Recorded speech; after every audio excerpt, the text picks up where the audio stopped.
गुरुर्ब्रह्मा गुरुर्विष्णु गुरुर्देवो महेश्वरा गुरु साक्षात् परब्रह्म तस्मै श्री गुरुवे नमः। सर्वरूपमयी देवी सर्वं देवीमयं जगत् अतोऽहं विश्वरूपा तां नमामि परमेश्वरी। देवी प्रपन्नार्ति हरे प्रसीद प्रसीद मातर् जगतोऽखिलस्य प्रसीद विश्वेश्वरि पाहि विश्वं त्वमीश्वरी देवी चराचरस्य। श्री कृष्ण गोविंद हरे मुरारे नाथ नारायण वासुदेव। श्री कृष्ण गोविंद हरे मुरारे नाथ नारायण वासुदेव। हे नाथ नारायण वासुदेव हे नाथ नारायण वासुदेव।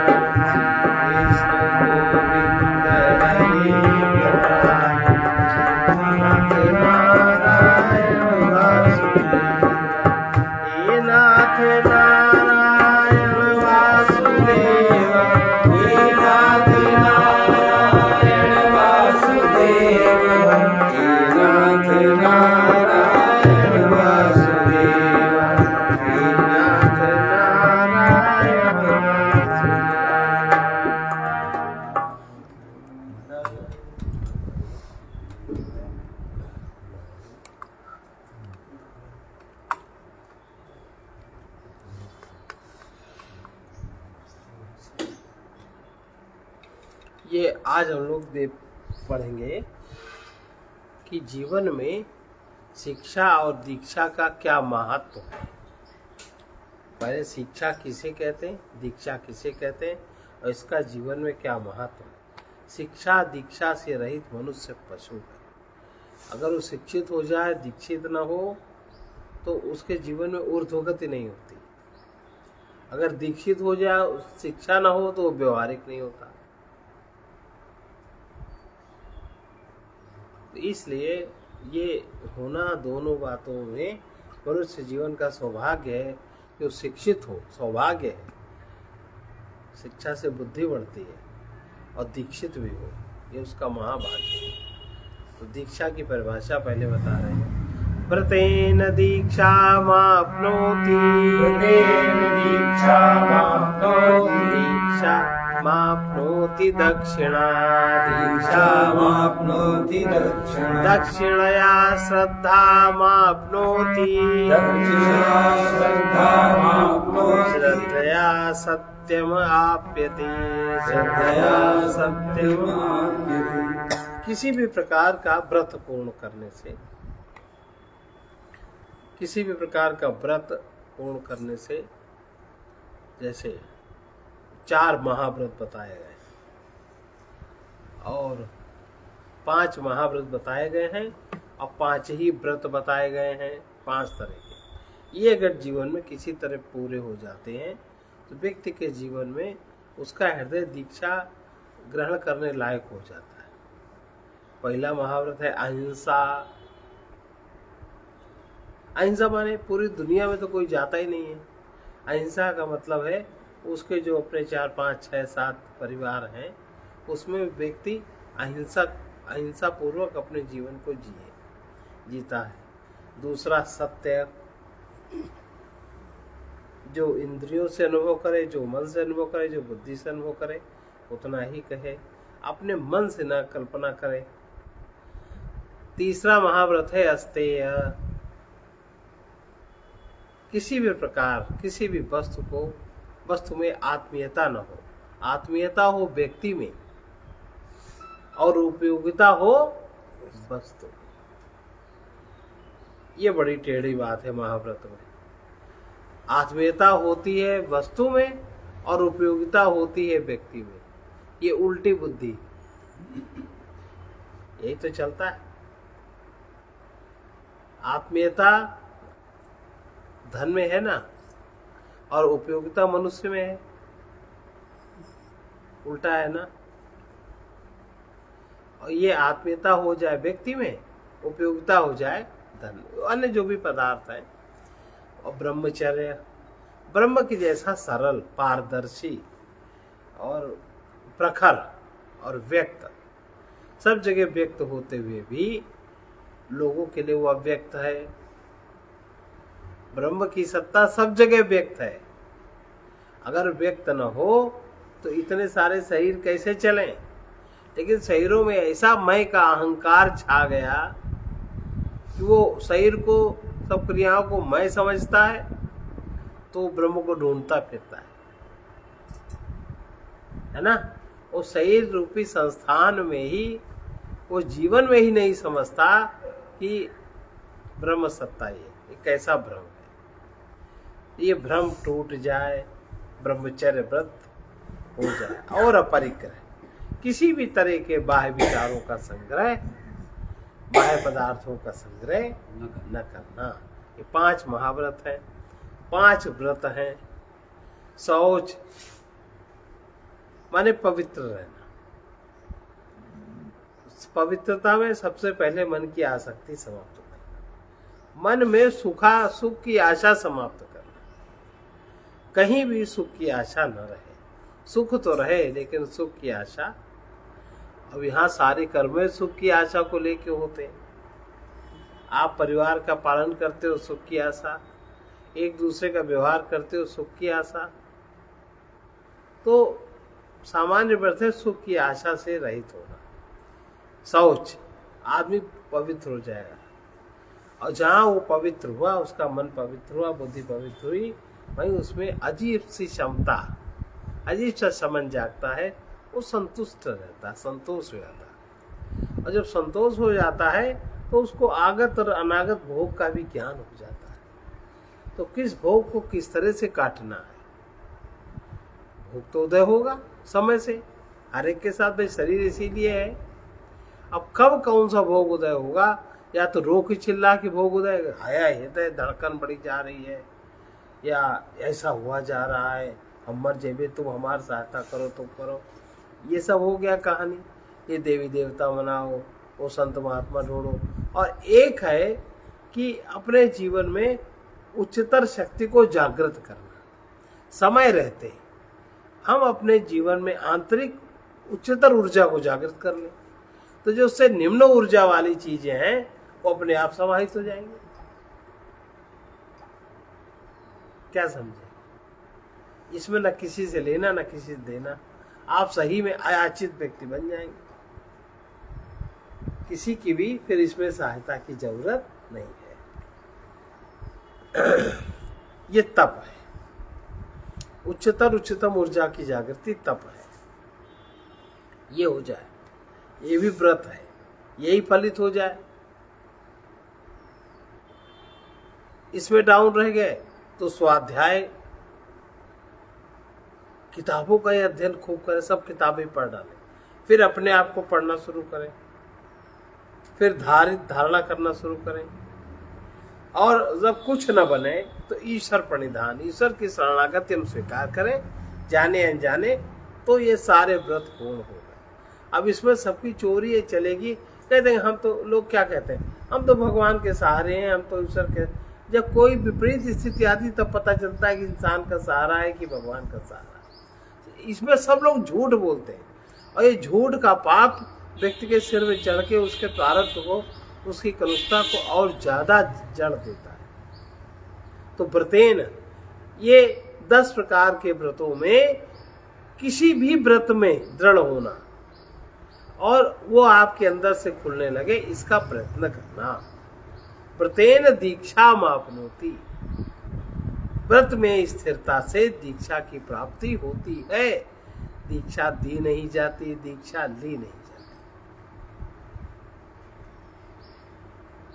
किसी भी तरह का व्रत अगर आपके जीवन में फलित हो गया तो आप दीक्षा के अधिकारी हो जाएंगे, और दीक्षा का अधिकार प्राप्त होने पर दीक्षा स्वतः होती है। व्रतेन दीक्षा मापनोति, और दीक्षा मापनोति, दीक्षया मापनोति दक्षिणा।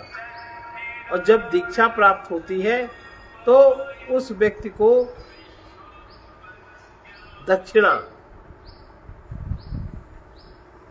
जिसको दीक्षा प्राप्त होती है उसको दक्षिणा प्राप्त होती है।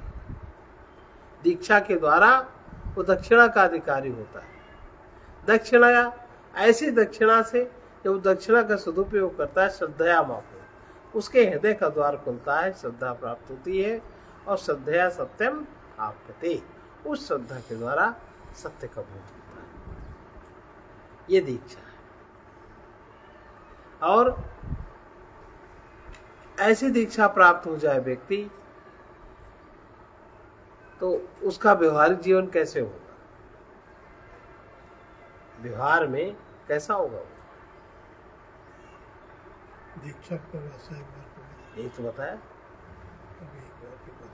किसी भी तरह के व्रत में स्थिर होने पर, किसी भी तरह के व्रत का पालन करने पर व्रत का तत्व हमारे अंदर जागृत होने लगे, हमारे चित्त के स्तर पर व्रत का तत्व जागृत होने लगे। इन 10 व्रतों में कोई भी अहिंसा जागने लगे, सत्य जागने लगे, ब्रह्मचर्य जागने लगे, परिवार, कुछ भी।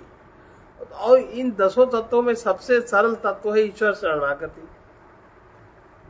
सबसे सरल और सबसे कठिन है, सबसे कठिन सबसे सरल है। ये अगर जागृत होने लगे आपके चित्त के स्तर में तो आप दीक्षा के अधिकारी हो गए, तो आपको दीक्षा स्वतः हो जाएगी। और दीक्षा आपको हो गई है, इसका मतलब है आपको दक्षिणा प्राप्त हो जाएगी।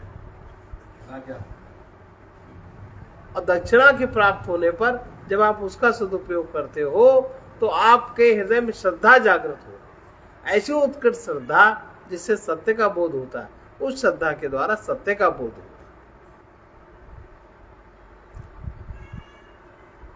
दक्षिणा का अर्थ है मंत्रबोध। दक्षिणा माने ये दक्षिणा नहीं, मंत्रबोध। मंत्र माने युक्ति।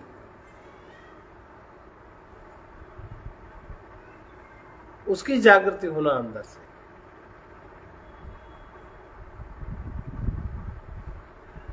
तो उसका व्यवहारिक जीवन कैसा होगा? प्रिय भाषण पुनि नम्रता, प्रिय भाषण पुनि नम्रता, आदर प्रीति विचार, आदर प्रीति विचार, लज्जा क्षमा अयाचना, लज्जा क्षमा अयाचना, ये भूषण उर्धार, ये भूषण। जो उसके उर में, जो उसके हृदय में कौन से भूषण धारित होते हैं? प्रिय भाषण, नम्रता, आदर करना, प्रीति और विचार। कोई भी कर्म उसका विचार पूर्वक नहीं होता। जो भी कहिए, आप कोई आज्ञा भी दोगे तो भी वो विचार के पालन करेगा। लज्जा, जो अप्रिय कार्य है, बुरे कार्य है, उनमें लज्जा, क्षमा, आयाचना, ना परमात्मा से मांगना ना जगत से मांगना। ये भूषण, ये आभूषण उसको प्राप्त होते हैं। शिक्षा और दीक्षा से मानव जीवन में पूर्णता सिद्ध होती है। अगर पूर्णता का पथ ग्रहण करना है तो शिक्षा और दीक्षा दोनों चाहिए। शिक्षा और दीक्षा से मानव जीवन में पूर्णता सिद्ध होती है। शिक्षा और दीक्षा से जीवन का सुंदर निर्माण हो सकता है। सुंदर जीवन सभी को प्रिय होता है। सुंदर जीवन वही है जिसमें त्याग, ज्ञान, प्रेम की पूर्णता। ऐसे केवल जो शिक्षित है, अब आजकल केवल शिक्षित आपको दिखते तो हैं। केवल शिक्षित होने पर देख लो, केवल सब शिक्षित है तो है। आतंकवादी कितने बने, कितने पढ़े लिखे, स्वार्थी होते हैं। सामान्य नहीं तो शिक्षित व्यक्ति तो स्वार्थी होता है। जो शिक्षित व्यक्ति है वो स्वार्थी होता है। इसलिए जिस परिवार में बहुत शिक्षा का महत्व है वो समझ लो बहुत स्वार्थी परिवार होगा। पूरी शिक्षा वाला व्यक्ति बहुत स्वार्थी होता है और उससे अधिक जितना पाप एक शिक्षित व्यक्ति से बनता है उतना पाप अशिक्षित व्यक्ति से नहीं बनता। केवल शिक्षित व्यक्ति भलाइयों के साथ बुराइयों का भी प्रसारक होता है। भलाइयाँ कम प्रसारित करता है, बुराइयाँ वो ज्यादा प्रसारित करता है। सेवा करते हुए ऊपर से सेवा का आवरण ओढ़ता है, लेकिन भीतर से वो स्वार्थी होता है जो शिक्षित है।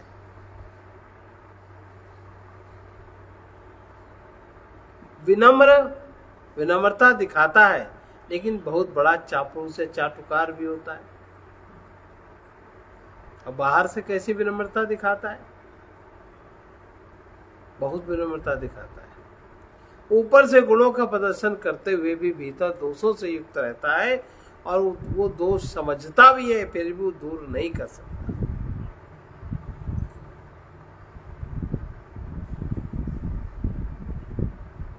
नहीं कर सकता। और लेकिन जब शिक्षा के साथ व्यक्ति को दीक्षा का योग होता है, किसी भी प्रकार से उसको दीक्षा का योग हो जाए, तब सब कुछ सुंदर और शुभ होता है। अशुभ असुंदर अपवित्र है, उसका अपने आप त्याग हो जाता है। पूर्णता के अभिलाषी पुरुष का सारा जीवन शिक्षा प्राप्त करने के लिए है, और दीक्षा प्राप्त योग्यता शक्ति सामर्थ्य के सदुपयोग के लिए है।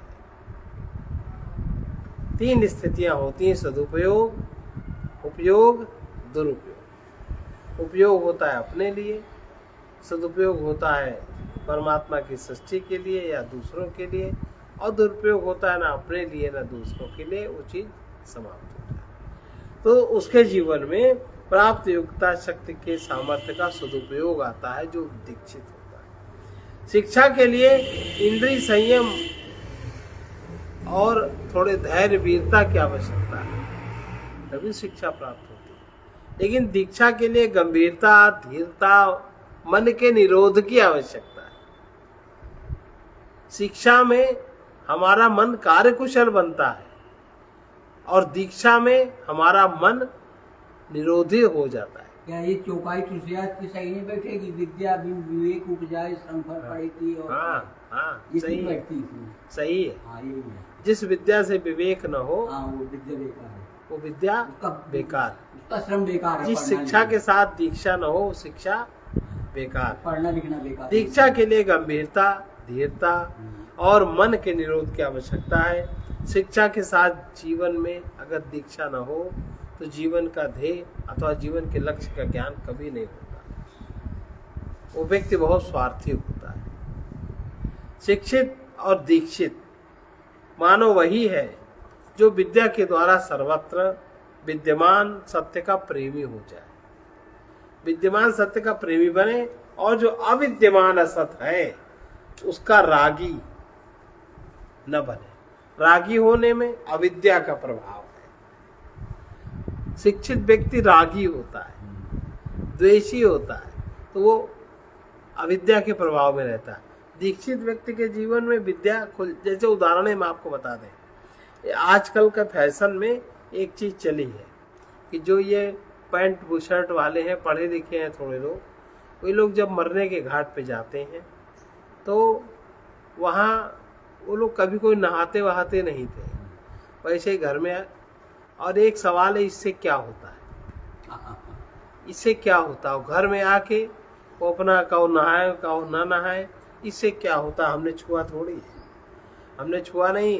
और तो और कहो, ये जो 9 बार आदि की परंपराएं, इसमें बाल भी नहीं कटाते हो? अरे नहीं करते, न बाल कटाते हैं।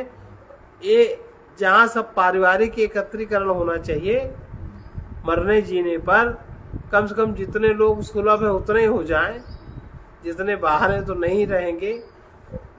आस पड़ोस के लोग भी सुलभ नहीं होते, एक ही परिवार के हैं, एक ही चाचा ताऊ भाई हैं, पर किसी के 10वें 10वें में कोई जाता आता नहीं। क्योंकि एक प्रश्न है, इससे क्या होता है? शिक्षित है ना, उन्हें पता नहीं है। अविद्या में इतने ज्यादा घिरे हैं कि उनका मरना जीना भी एकांतपन में होने लगता है। वो समझते नहीं किसी भी दिन जो निर्वाचा होता है वो भी नहीं करते हैं। 3 दिन का होता है, कुछ नहीं करते, 3 दिन कुछ नहीं करते। करते क्या के होता तो जब आजकल जो ऐसा आचरण करे, समझ लो ये शिक्षित व्यक्ति है। वो इतना स्वार्थी है, इतना स्वार्थी है कि वो जो प्राणी मर के गया है उसके उद्धार के लिए उसके पास 1 मिनट का भी समय नहीं। और दिखाने में, सुंदर शब्दों के प्रयोग में कैसा कैसा। तो शिक्षित उसी को समझना चाहिए जिसके जीवन में श्रम हो, संयम हो, सदाचार हो और सेवा करने का भाव हो। सेवा करने का भाव हो, सेवा की लगन हो। सचमुच वही शिक्षित व्यक्ति है। और शिक्षा के साथ जिसको आप विद्वान कहते हो, मास्टर, वही व्यक्ति है जिसको अपने दोषों का ज्ञान होता है। मास्टर, जिसको आजकल प्रोफेसर की उपाधि दी जाती है, जिसको अपने दोषों का ज्ञान और वो जीवन में दोषों का प्रयोग न करे, कम से कम करे, सजग रहे, वो समझे कि शिक्षित है। शिक्षा के साथ वो व्यक्ति विद्वान है, उसको समझ रहे जीवन जीने में। और दूसरे जो उसके पास जिस बात का अभाव हो, अपने मन को शमित करना जानता हूँ, माने मना तत्व का उपयोग करना जानता हूँ ठीक से। किसी भी तरह की प्रतिकूलता है, विपत्ति है, तो उसमें वो इधर उधर दूसरे का सहारा नहीं ताकता। वो स्वयं, जैसा कहा कि स्वयं वो अपने अंदर इतनी ऊर्जा एकत्रित कर ले कि उसको इस तरह की सांसारिक प्रार्थनाओं की जरूरत न पड़े। संपत्ति को जो उदारता पूर्वक दान करना जिसको आता है, बहुत शिक्षित लोग उनके पास संपत्ति है लेकिन उदारता नहीं है। और दान का मतलब वो समझते हैं देखभंगापन, वो नहीं जानते। सुखी दशा में वो किसी प्रकार का उसके पास सुख है तो सेवा का पक्ष लेता हूं। और जो दुखी दशा में अपने दोष को जानता हूं, किसके कारण ऐसा भोग आया, क्योंकि जब तक कुछ ऐसा काम नहीं होता गलत या विपरीत, तब तक किसी प्रकार का खराब भोग भी नहीं खुलता। खराब भोग भी खुलने के लिए आपको उस पॉइंट का कर्म चाहिए। अगर कर्म आपका नहीं होगा तो वो इस जन्म में भी वो भोग ऐसे रह के ऐसे ही वो चला जाएगा और फिर अगले बार में देखना। इसीलिए कहा जाता है कि मनुष्य अगर चाहे तो वो केवल सुख का ही भोग करे, चाहे तो दुख का ही भोग करे। और जो कष्टों में सहिष्णुता रखता हो, प्रभुता है उसके पास, पर उसमें विनम्रता जरूर हो। जो देहाभिमानी है, भोगी है, वो शिक्षा दीक्षा से शून्य है, विवेक रहित, शिक्षित में अभिमान, क्रोध, छल। जो शिक्षित व्यक्ति विवेक रहित है, जो आपने अभी कही चौपाई, शिक्षित व्यक्ति जो विवेक रहित है उसमें अभिमान होता है और उसमें क्रोध होता है, उसमें छल होता है, लोभ आदि अनेकों दोषों की वृत्ति उसमें निरंतर वृद्धि या निरंतर होती रहती है। उदाहरण, जब से ये शिक्षकों की तनख्वाह बढ़ी, सरकार ने बढ़ाई, तब से वो लोग कर्तव्य परायण बने कि चोर बने? चोर बने। आज जिसकी जितनी ज्यादा तनख्वाह है उतना वो क्लास में बच्चों को नहीं पढ़ाता, केवल वो अपने वो मिलने वाले पैसे का ही हिसाब, खर्च का हिसाब, बचत का हिसाब अपने घर परिवार के स्टैंडर्ड में ही लगा रहता है। अपने को ऐसा शो करना चाहता है जैसा वो बहुत बड़ा बिजनेसमैन। शिक्षा की गरिमा वो भूल गया।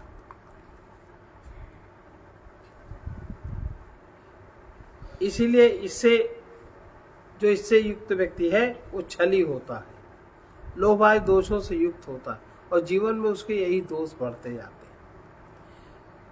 शिक्षा वही अच्छी है, सुंदर है, जो हमारे जीवन को सुंदर बना दे। विद्या वही सार्थक है जो हमारे अंदर की अविद्या को नाश करने में समर्थ हो जाए। अच्छा शिक्षित व्यक्ति वही है जो भलाइयों का, सद्गुणों का प्रसार करता है। और जो मनुष्य अदूरदर्शी है, विवेकहीन है, जो पश्चिमी शिक्षकों की ओर आकर्षित होता है, वो पश्चिमी शिक्षक बेचारे, उनको देह के सुख सुविधा के अलावा उनको तत्व का ज्ञान तो अभी भी नहीं है। खैर वो पदार्थ जगत में अपना तेजी से बढ़ रहे हैं। और जो मानव शिक्षा दीक्षा का मूल्य जिसके जीवन में होता है, उसे पशु पक्षी वृक्ष सृष्टि में सृष्टि पूरी उसको शिक्षालय दिखाई पड़ती है। वो हर जगह से शिक्षा लेता रहता है। बुद्धिमान व्यक्ति का पुरुषार्थ यही है कि वो सदा एक रस न रहने वाले शरीर में संसार से शिक्षा लेता रहे, सुखी दशा में उदार बने और दुखी दशा में त्याग की शिक्षा लेकर दानी एवं विरक्त बने। इस प्रकार जो आध्यात्मिक शिक्षा दीक्षा के सहयोग से प्राप्त वस्तु में योग्यता, सामर्थ्य और जीवन में सद्गति और अंत में जो परम गति का साधन बनती है, ऐसी शिक्षा को पसंद करता है। और ऐसी शिक्षा के साथ ही दीक्षा का सहयोग भी होता है। दीक्षा और साधना के सहयोग से मानव जीवन में आदर्श चरित्र निर्मित होता है और दिव्यता का अवतरण होता है। जो दीक्षित मनुष्य है, अशुभ कर्मों को न करो, शुभ कर्मों को भी न करो। अशुभ कर्मों को न करो, शुभ कर्मों को ही न करो, मन को वश में रखो। यही ज्ञानी गुरुजनों की दीक्षा है। संसार में मिली हुई देह वस्तुओं को अपना नहीं मानना चाहिए। सब कुछ मिला हुआ जानना चाहिए। जिससे मिला उस दाता की परम कृपा का अनुभव करना चाहिए। यही गुरुजनों की शिक्षा है। गुरु विवेक का आदर करते हुए लोभ, मोह, अभिमान आदि आसुरी वृत्तियों का त्याग करना चाहिए। प्रारब्धानुसार मिली परिस्थिति का सदुपयोग करना चाहिए। परमात्मा को शरण लेकर निर्भय निश्चिंत रहे। यही भगवान की शिक्षा और दीक्षा है। शरणागति पूर्ण रूप से जीवन में घटित हो जाए, यही दीक्षा का परिणाम। जो शरणागति का सत्य है उसको हम स्वीकार करें, जो जीवन का सत्य है उसको हम अंदर से समझें और उसको हम स्वीकार करें। इसी का नाम शरणागति। जो हम लोग शब्दों के द्वारा शरणागति सुनते हैं वो तो बहुत थोड़ा सा है। इस प्रकार दीक्षित व्यक्ति में धर्म का ज्ञान उदय होता है। वो धर्म को जानता है, धर्म पूर्वक अर्थ की प्राप्ति करता है और धर्म सम्मत काम की पूर्ति करता है और शक्ति के रहते हुए जीवन को बंधन से मुक्त बना लेता है। यही जीवन में 4 पुरुषार्थ युक्त कर्म करने से व्यक्ति का जीवन दीक्षा को प्राप्त होता है। दीक्षा उसमें जागती है। जीवन में पूर्णता की प्राप्ति अगर करना है तो दीक्षा की महत्ता समझ करके दीक्षित होने की योग्यता अपने में बढ़ानी चाहिए। कैसे हम दीक्षित हो? अमृतपूर्ण ज्ञान से, अक्षय आनंद से, पूर्ण स्वतंत्रता से, ईशत्व की प्राप्ति से पूर्णता होती है। ईशत्व का अर्थ है कि अपने में अविनाशी जीवन का अनुभव करना। इसको कहते हैं ईशत्व की प्राप्ति। अविनाशी जीवन का बोध जागृत हो जाए, ये ईशत्व की प्राप्ति।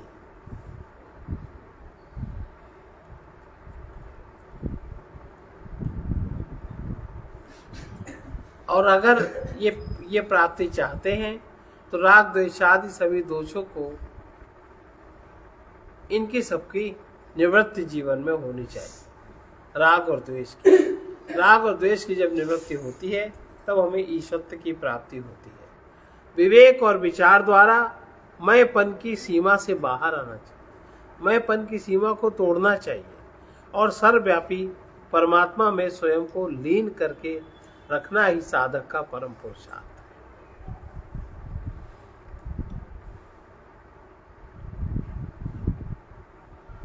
आत्मा और परमात्मा के बीच में, जीवात्मा और आत्मा के बीच में भूल, भ्रांति, मिथ्यात्व, अविद्या, मोह, तृष्णा, कितनी चीजें हुई? भूल, भ्रांति, मिथ्यात्व, अविद्या, मोह और तृष्णा, 6 चीजें हुई। सागर की भांति प्रतीत हो रही हैं।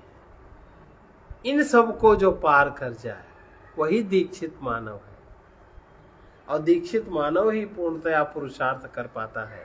अगर दीक्षा उसके जीवन में घटित नहीं हुई तो पुरुषार्थ नहीं कर पाता। वो जो भी करेगा स्वार्थ करेगा, और जिसको पुरुषार्थ समझता है वो भी वो स्वार्थ करता है। इसलिए ये बात समझ के रखे कि जो आप हैं, जो आत्मा है, वो पाप रहित है, बुढ़ापा रहित है, मृत्यु रहित है, भूख प्यास शोक की वेदना से रहित है।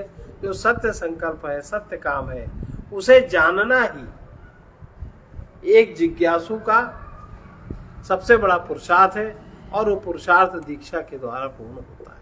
बस आज इतना ही।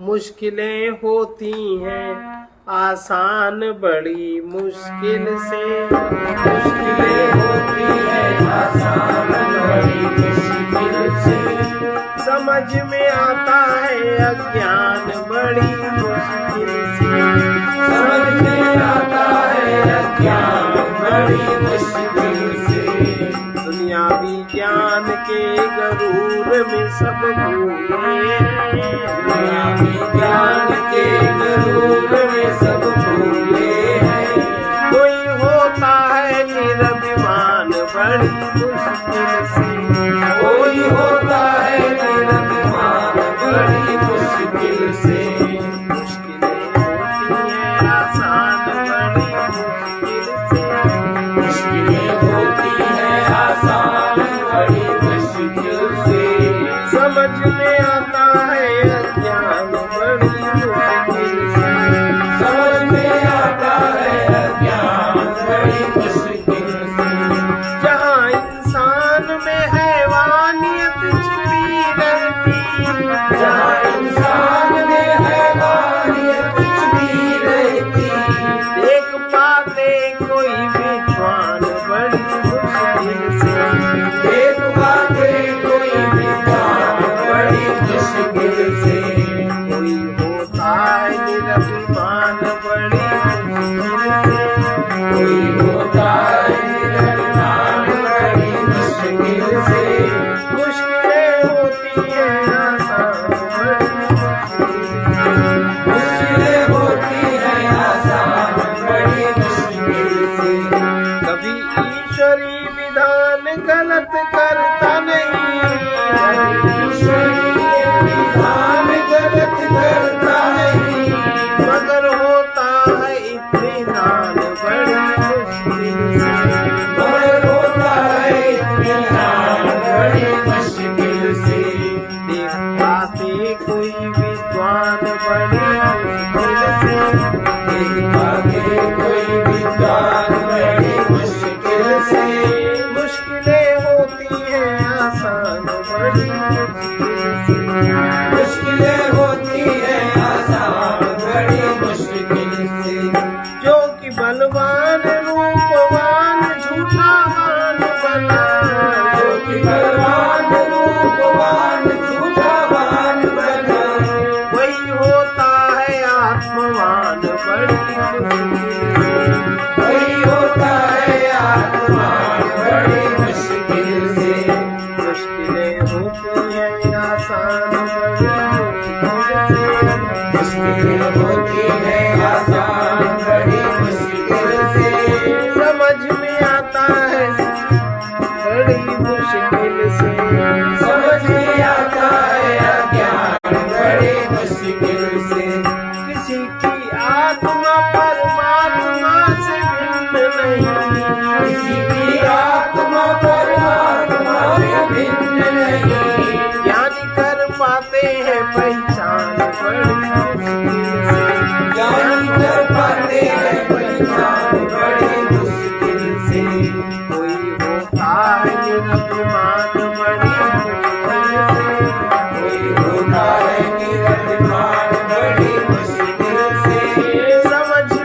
आता है अज्ञान बड़ी मुश्किल से। समझ में आता है अज्ञान बड़ी मुश्किल से।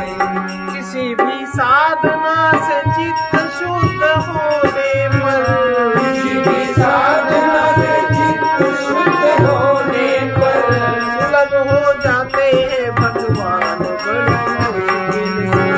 सुलभ हो जाते हैं भगवान बड़ी मुश्किल से। मगर होता है इत्मीनान बड़ी मुश्किल से। मगर होता है इत्मीनान बड़ी मुश्किल से। मुश्किलें होती हैं आसान बड़ी मुश्किल से। मुश्किलें होती हैं आसान बड़ी मुश्किल से। सारे बंधन अशांति दुख अहंकार में, सारे बंधन शांति दुख अहंकार में, सारे बंधन अशांति दुख अहंकार में है। सारे बंधन अशांति दुख अहंकार में है। मुक्त होता कोई महान बड़ी मुश्किल से। मुक्त होता कोई महान बड़ी मुश्किल से। समझ में आता है अज्ञान बड़ी मुश्किल से। समझ में आता है अज्ञान बड़ी मुश्किल से। कोई होता है निरभिमान बड़ी मुश्किल से। कोई होता है निरभिमान बड़ी मुश्किल से। ज्ञान कर पाते हैं पहचान बड़ी मुश्किल से। ज्ञानी कर पाते हैं पहचान बड़ी मुश्किल से। सुलभ हो जाते हैं भगवान बड़ी मुश्किल से। सुलभ हो जाते हैं भगवान बड़ी मुश्किल से। असत कर्मों से ही हम मुश्किलों में पड़ते हैं। असत कर्मों से ही हम मुश्किलों में पड़ते हैं। सही कर्मों का होता ज्ञान बड़ी मुश्किल से। सही कर्मों का होता ज्ञान बड़ी मुश्किल से। सत्य सर्वत्र सर्वमय उसी में है संसार। सत्य सर्वत्र सर्वमय उसी में है संसार। पथिक में रहता यही ध्यान बड़ी मुश्किल से। पथिक में रहता यही ज्ञान बड़ी मुश्किल से। मुश्किलें होती हैं आसान बड़ी मुश्किल से। मुश्किलें होती हैं आसान बड़ी मुश्किल से। समझ में आता है अज्ञान बड़ी मुश्किल से। समझ में आता है अज्ञान बड़ी मुश्किल से।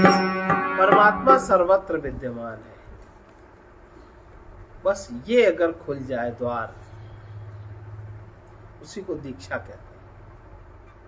जिस युक्ति से ये द्वार खुलता है उसी का नाम दीक्षा। वो सबका है, सब में है, अभी है, यही है, हम उसी में हैं। वहां किसी भी प्रकार की चापलूसी, किसी प्रकार की चतुराई नहीं चलती। सर्वे भवन्तु सुखिनः, सर्वे सन्तु निरामयाः, सर्वे भद्राणि पश्यन्तु मा कश्चित् दुःखभाग् भवेत्। कृष्णाय वासुदेवाय हरे परमात्मने प्रणतक्लेशनाशाय गोविन्दाय नमो नमः। असतो मा सद्गमय तमसो मा ज्योतिर्गमय मृत्योर्मामृतं गमय। ॐ पूर्णमदः पूर्णमिदं पूर्णात् पूर्णमुदच्यते पूर्णस्य पूर्णमादाय पूर्णमेवावशिष्यते। ओम शांति शांति शांति।